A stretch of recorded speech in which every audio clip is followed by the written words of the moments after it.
Alors, mes chers frères et sœurs, bonjour, bonsoir. Cela dépend de l'heure à laquelle vous me regardez. Chers patriotes, voyez comment les Congolais sont tués chez eux. Des vrais Congolais de père et de mère. Donc, il y a un ministre de la Justice qui prend la décision d'exécuter les gens. Donc, sans préalablement se concerter avec les parlementaires. Donc, un individu, parce que c'est un ministre de la Justice, il prend cette décision et les gens sont exécutés. Et ça m'a mingi. Et ça m'a mingi. Donc, l'État est incapable de trouver une solution pour nous battre. L'unique solution, c'est de Boma. C'est déplorable quand même. Hein? Nous sommes en France, le ministre de la Justice a une décision où ils ont la constitution. Décision ya Yemoko. Que nous devons faire mon boulot, il faut qu'on exécute. Au lieu de se demander pourquoi ces gens, pourquoi les jeunes gens se comportent de la sorte. Ils se comportent de la sorte parce qu'ils ne travaillent pas. Parce que la place pour qu'on infra. D'où seule place pour qu'on infra, comme autre portable, qu'on salaboye, activement qu'on est à B. Donc, ils ont alerté l'État que biso tozo kokate. Je vous ai dit dernièrement que c'est une chance, non pas une chance, mais c'est une grâce pour nous d'avoir le Congo, RDC comme étant notre pays. Malheureusement, ce pays est dirigé par des voyous, des brigands et des petits délinquants sexuels. C'est déplorable. Donc, se comporter, est-ce que dans vos crânes, est-ce qu'il y a quand même des cerveaux? Mais se comporter, c'est parce que Azana place et comme solution, il faut qu'on exécute bango. Bomoni ne bati bango basi ba exécuter bango ba beti bango masasi batie bango na ba cercle na bango pour ba kino kunda bango. Et passé. Nzamba sala pe akuyi ko sala pour mboka RDC ezwa diriger ya Congo. Naza sûr que Nzamba ko sala tôt ou tard. Parce que ce sont des Congo qui raisonnent. Ba oyo baloba ke non non non non on peut tolinga makile tangate biso tolinga makile tangate. Mais vous avez eu cette chance-là de cohabiter avec les Bakongo. Mais comment vous avez changé? Biloko aboisui fédéralisme là qui bateau yo ba barbare. O basala makaba boye, ba osala côté la bango. Mais côté la bisoté. Isamawa. Mobutu ayiba aboma na ninga osanate. Mais bana na yi bazana bango envie. Moi, si azoko réclamer kutu biloko, mais a exécuter batu na ninga osakanate. Et pourquoi ko exécuter été? Parce que Bible ezako tinda ke mutande faut ko exécuter yena famille na bana ye. To ko tra comme sous entre lundi mardi son 18 ans na osala vidéo ande ngwala. Et ma mingi. Alors bandeko o wana bomoni bakuluna aboyi bango. Ba exécuter bango ma minduki, ba kufi. Parlementaire ata moko lobité. Ministre ata moko ta télémé aloba. C'est regrettable quand même comme pays. Le pays est géré, le pays est dirigé par des brigands de voyous, des petits délinquants sexuels qui sont tout le temps derrière les femmes, des voleurs. Voilà comment on a exécuté des êtres humains. Ils sont innocents, ils exécuter bango. Mais ceux qui ont exécuté, ils ont famille. Alors, Toyoka, quelqu'un qui se dit être sango. Sango, c'est-à-dire un religieux qui encourage makababoye obiso ba pasteur to encourage akate. Yé asa ko encourage yango, Toyoka yé même na 2 minutes à pamba. Nous sommes d'accord que l'État a organisé des opérations parce que nous sommes fatigués des Koulouna. Il ne se passe pas une nuit na Kinshasa ou quelques heures sans que Boyoka bakati moto quelque part, babotoli motoloko quelque part. Tous les jours. Moi je suis fatigué à ça ba reportage ya bakuluna parce que vous allez là na sope sa bilongi la ma valeur. Mais ba plainte des amis coloniaux, il y a des quartiers où la police a kota kate. Police na minduki makota ka quartier wana te eza na Kinshasa. Nazana ndeko na ngai moko. Nakena matanga azali muninga ya ba grand frère na ngai toke na matanga na kutie policier bakati maboko na bakuluna. Talaka policier azana munduki bakati maboko. Bon moto azana munduki te ba osana ni. Je suis fatigué des Koulouna, les Congolais sont fatigués des Koulouna. À une certaine période, à un certain moment, tu peux marquer une opération Likofi. Opération Likofi avec le général Kanyama Célestin. Alors, Bandeko, c'est encore un autre voyou. Et ça, quand tu as boyé, tu as raisonné marijuana. Alors, tu as vivre dans banane. Mais non, awana poto, pas tous allés. Sauf que tu as un magasin. Aïbi li kayabu. To sardine. Aki na prison te. Boka bien, aki na prison te. Ba la police. Police ta maoya azuye amemi na commissariat. Boka nga bien. Question il y a des bossons autour na pourquoi tu as fait ça? Abine non parce que je n'ai rien à manger. D'accord. Ba ko ça il a une contrefaçon. Ba pesi eloko ya yibi li kayabu. Ba bien il va manger ça. C'est les contraventions. Bah, nous avons musala. Oya futango. Kene nous avons musala. Musala. Donc, pour le niveau policier, le policier a yebi que Moutou a yebi parce qu'il y a un élève oliate, il travaille pas. Il y a un yebi. Mais ceux qui a su musala, a yebi basusté. Ali basu li kabo na bapesi yango. Kene oli yango, le yebi yango zanza. Kene oli yango, parce que to botoli yango oliani. Oluko yiba. Tout ça la suma B. Tala mutu nenga rezonaka. Ndeko. To kita to mata. Eza bisote batu mwendu to komani te ba mindele. Wana na niveau commissariat. O bolo bako ba policier batangite. Wana na niveau commissariat. Mais chez nous, un ministre de la justice a yébité pourquoi bana on va poser ba acte wana. Je vous ai dit clairement qu'à l'époque de Kassavobo, de 60 à 65, ba bala do balagité, ba kuluna balagité. Parce que ezalaki mutako longa musala awa lelo lobezu puna ba para bazu to bamboka tant bazu ya lelo lobezu musala moi balado azala été to komi na tango mobutu notre solo kuna mama moko boye abana sala na chez Yaya na 75 na Kinshasa mobutu atiende ko na suki lito moboti tango lito mobutu akotika boba 5 mois impayé abina ba ko liana regarde une autorité, Almina Batou, Bogoliana. Mon diminanga a 85 ans, Azalaka institutrice, à mon île, sur sa bibliothèque, na correction, ba fait, non, à quel âge social après, à cause de la Yaya. À comment qu'on a boé, l'enseignement que vous avez bien payé, à comment qu'on a boé 5 mois sans payer. Allez, tu as me coloyer, n'a dit ça, et comme Babalado. Et pourquoi Babalado, Bakomaki? Donc voilà, même raisonnement, Naba Ngala, Naba Luba, c'est pareil. Mon bout de bon, alors faut me la balado. Regarde-moi. Donc, nous ne sommes pas pareils, nous ne sommes pas pareils. Ngai président, Nako réunir bino, tout le katoyeba, pourquoi ces gens-là se comportent de la sorte? Et qu'on peut saquer, Basangi Misala. Le coup là, Basangi Misala, tout ça dit. To somba ba tracteur to tinda bango basaka bilanga bazaka payer, c'est au moins une solution.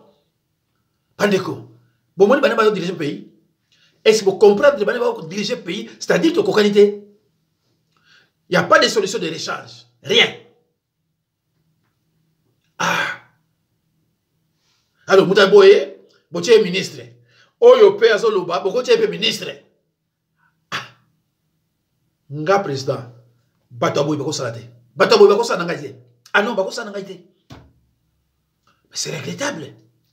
De beaucoup on soit battu, on nous a basali, bozui masasi bo beti bango bakufi, boko kunda bango.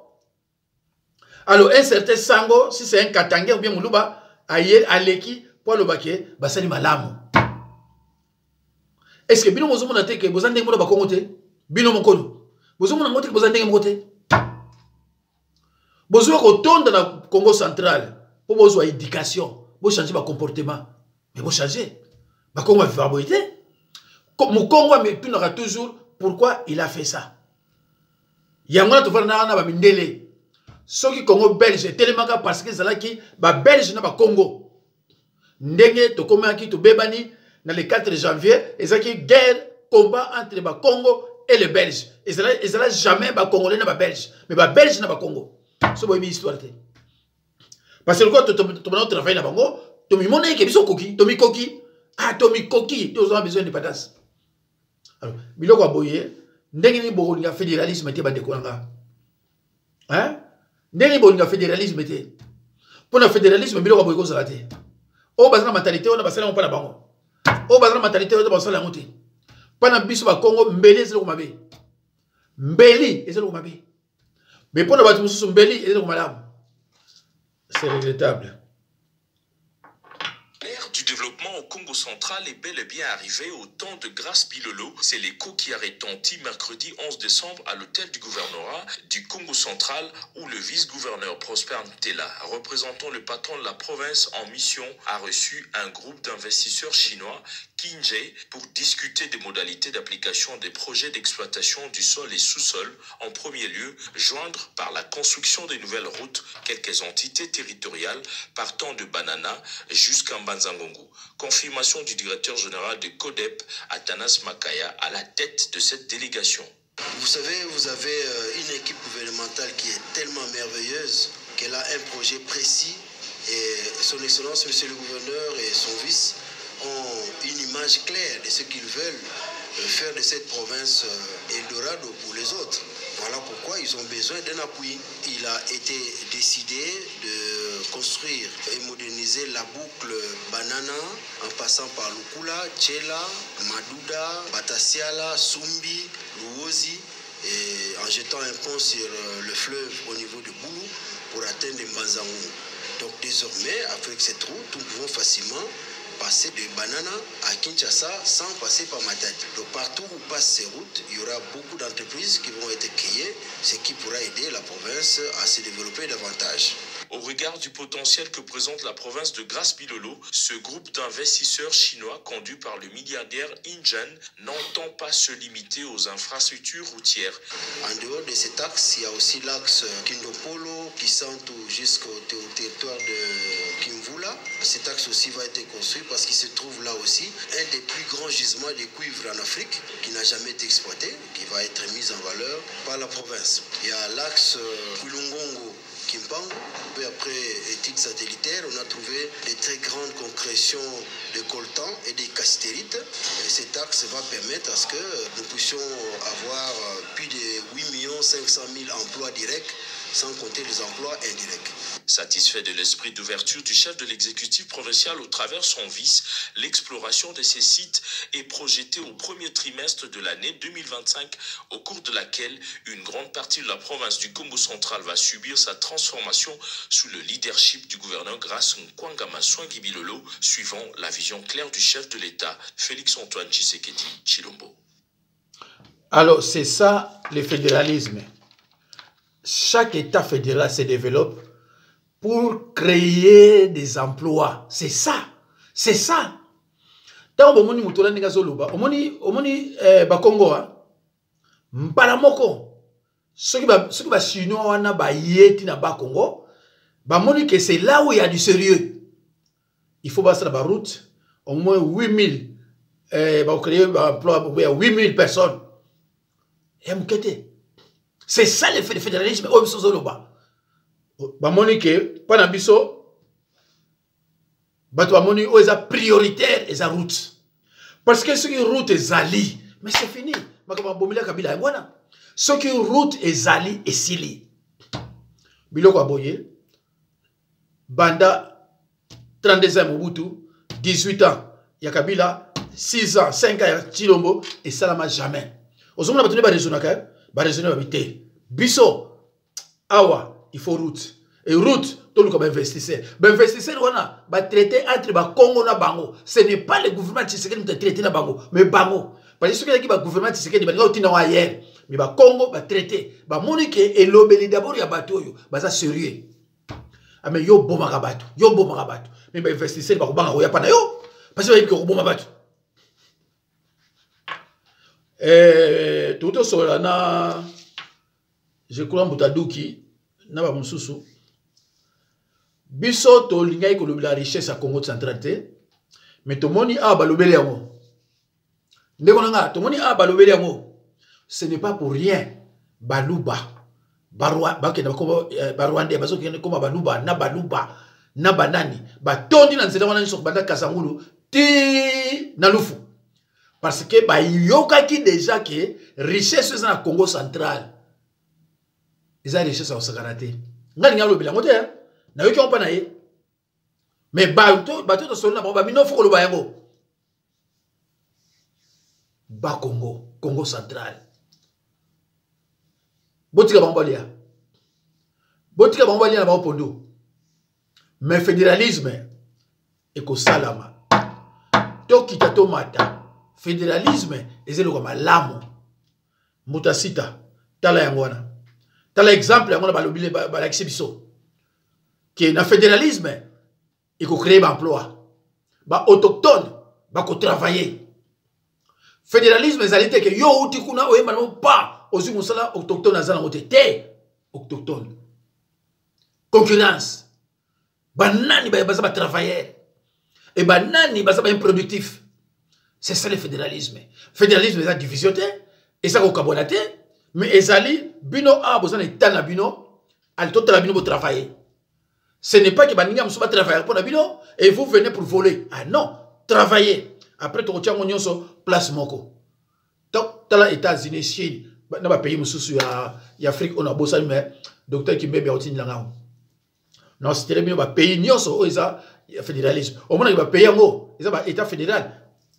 Baza bien. Baza na pas cité, baza na division que tout le monde voyait à raisonner en dingue mystique sans concertation na baninga net ministre oh la justice suki net suki nani adu ka su décision ka yebo pas faut que boma bato ah bandeko nanga mais c'est ba boma ki ayo et na groupe on a so tali bien 90% balou baté hein balou baté 90% hein balou baté Dikaboté. Merci. Dans toutes choses, il y a un commencement, il y a aussi une fin. Bandeko, Bakatangi Batoboki, Bakatangi a besoin de fédéralisme. Parce que ce sont des peuples travailleurs. Vraiment, contre même constitution parce que Makabokosa les a belés. Mais je vous ai dit sincèrement, quelles que soient les conditions, il y aura changement de constitution. C'est parce que c'est dans les accords secrets. Ils ont la carte. Accord secret, nous te payons ça, tu as le pouvoir. Et un accord secret, et le il faut qu'on change la constitution et qu'on changement. On n'y a pas de changement. Même sur 90% ça contre éco-changement. Parce que c'est la constitution. Ou bien, au Saliango, ou bien tout bomio. Voilà. Alors, bande koto landana no yo.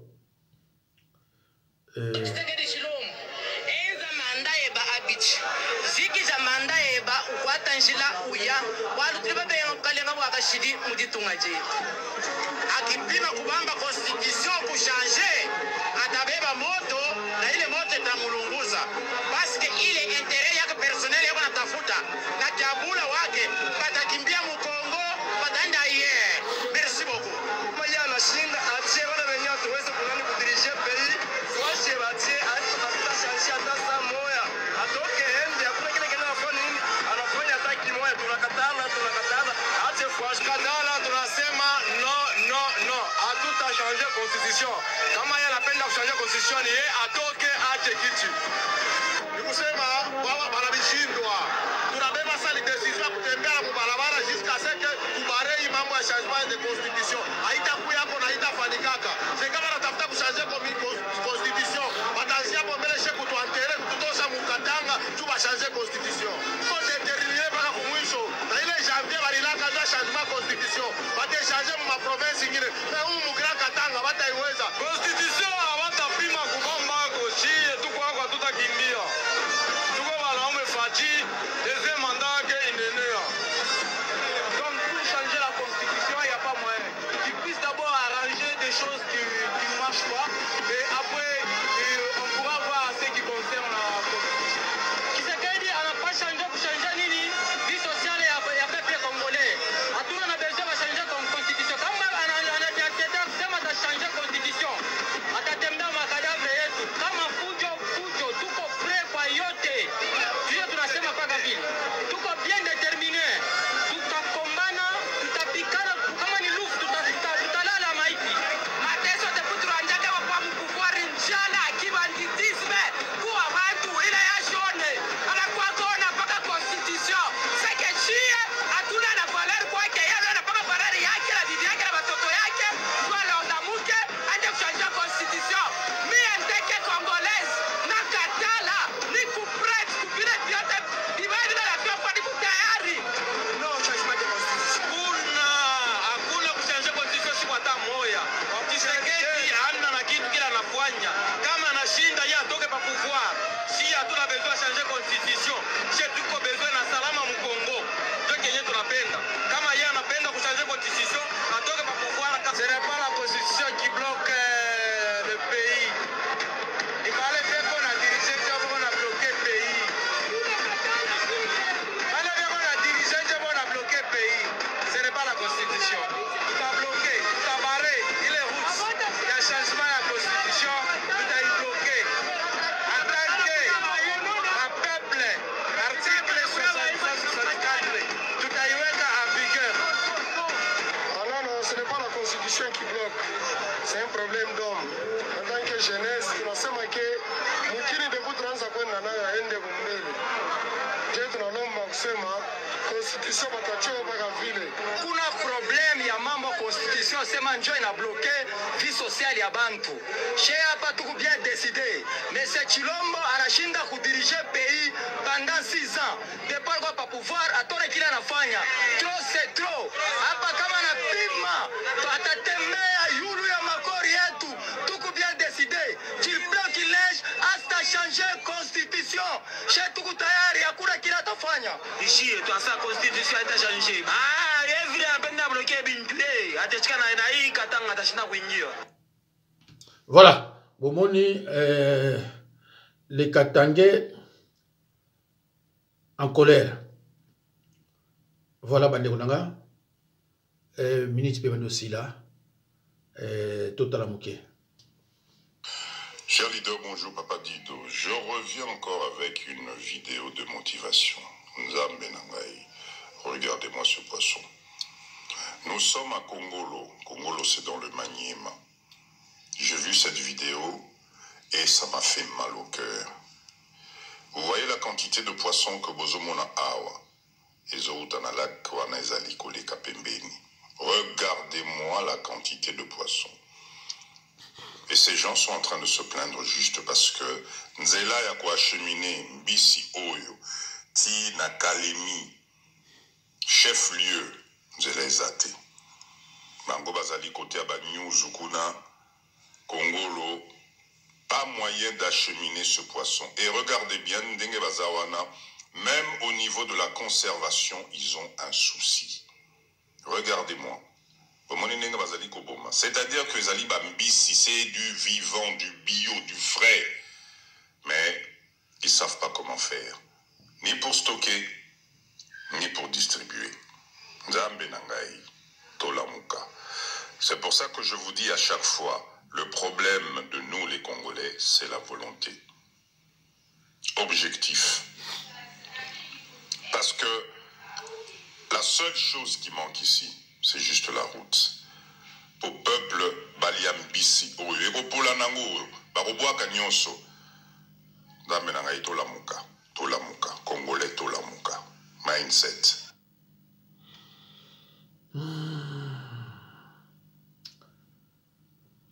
Tu continues,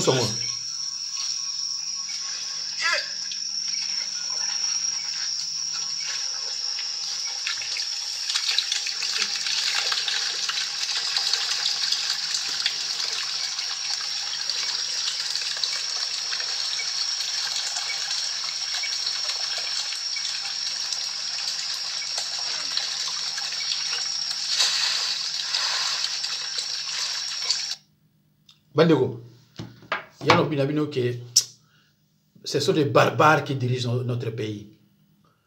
Au monde ambitionnant, et loko est ambitionné kaka route. Il y a un Congo on va réfléchir, on va biter, biso tout ça dans route on a ba Congo qui est partout. Ndeko, que notre na ba Congo au monde ba safu et koyaka tie poli route ça te ba safu. Et belé, bamanga et belé. C'est-à-dire que ce qu'on dit bato bazo kende kuna nana kutu ba route salamité mais bazo sepela pour la rolia. Bazo sepela pour la rolia. Mais kende na kati bande kunanga. J'ai été à Kalemi. Na lac Tanganyika. Hôtel moko zawana, hôtel du lac. Bandeko. Na kinekuna c'est 78 et 79. 78 79. Bandeko. Bato Kalemi na momanga kinaka balera mbisité. Ezane tibuto mama wa saka mikate, bana ne balera su mikate te. Ndenge pe kuna. Sadi bo vandi boyko, fo keba, ta mbonge yaka. Eko boaka kata mbisi musika. Soki tout qui lo miso baby. Bandeko, bato kolia ambiso na bazate, babandiko zonga, bandiko zonga maleme, ba so sal soki un jour soki combien, ba zonga ka maleme petit, ba soki na ba nyonso. Tozana ba avion. Et cause ambiso na te, pour y aller dans la capitale et panza partout. Donc oyo bomoni oyo, eza lac Tanganyika te hein. Lac Tanganyika eza na 6 couches ya bambisi, ba kufa na ba ko ndekona. Sa ko tunatangira yo na Mwanda. Donc, RDC, jour où vous avez mon konzi à solo netinga. Mais, bon, vous avez un vous avez la tant caméra aïe bambo belé. Oh, vous avez un bateau, bani no Hollande awa. Bilo wani sur la recherche. Ba bateau, ba monter, bani, et c'est recherche. Bateau ba yi ba na bango sans penser au peuple. Mais na tête na yo, les Camerounais vous ont ba bé. Mais comment les gens n'ont pas l'amour du prochain? Mais ça m'a mingi. Et le dimanche, vous partez à l'église. Nous souffrons pour prêcher la parole de Dieu. Mais amour est athée. Et ça passe si. Amour de Dieu et l'amour du prochain. Ces deux commandements vont obligatoirement de pair. Celui qui aime Dieu le manifeste en servant son prochain. Mais il y a l'église qui est mais mutu oyo zo mona zo lanzala oyo mona kakutu olingi ete mutu oyo mona kata olingi ye o ça va farce hein o ça va farce vraiment o ça va farce bandeko to bonde là nzamba yo kaka aloba ye moko invoque moi je vous répondrai je vous annoncerai des choses cachées, des choses que vous ne connaissez même pas. Un jour, à peuple, akotina pour konzimoko ya malamu oyo peuple akolinga po banolia bien mais bamindele baolinga mokonzi wana te. Bamindele baolinga mokonzi wana te. Voilà. Alors, nane oyo aza arrêté John Numbi. Natia mwata 2 secondes. Rapatriement de John Numbi. Ah, babiloko yo.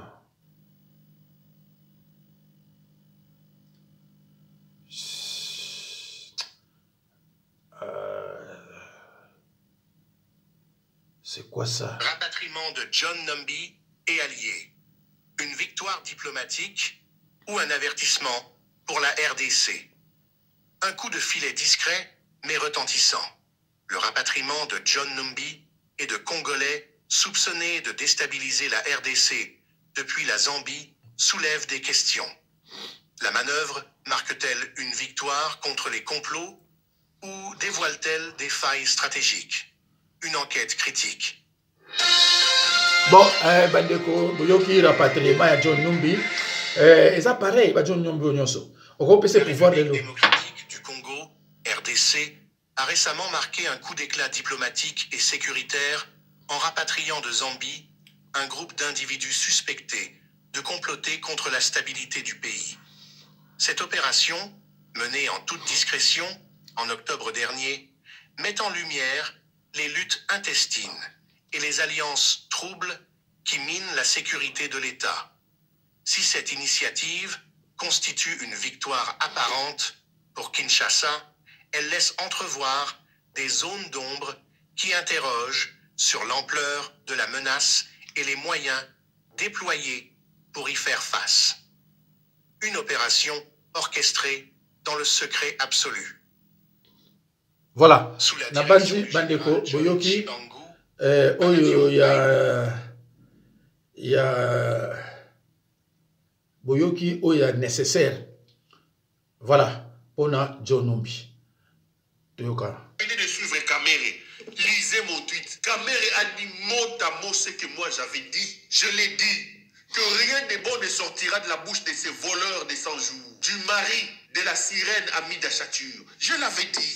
Maintenant que vous avez suivi Kamere, qui parle plus d'une heure après ce que moi j'avais dit, qui peut encore douter de mes caméras? Vital a tout à perdre en soutenant le changement de la Constitution. Je l'ai dit. De 1, Vital a 66 ans ou 67 ans aujourd'hui. Lui, il se revêt de la vie de Lula. Il pensait être Lula. Même si la femme aujourd'hui, Vital a commandé acteur et à Novelas, l'animal politique que nous on a connu a été avalé par l'amoureux. Amida a tout détruit les ambitions de Vital Kamerhe. Si Vital Kamerhe d'abord soutient aujourd'hui les changements de la Constitution, Félix Tshisekedi va se taper 14 ans. Dans 14 ans, Vital aura plus de 80 ans. Il n'aura ni l'énergie ni le temps d'asseoir ses ambitions. S'il lui reste encore la possibilité de s'octroyer une petite fenêtre de ses ambitions présidentielles, c'est maintenant ouvrir. Premier élément. Deuxième élément.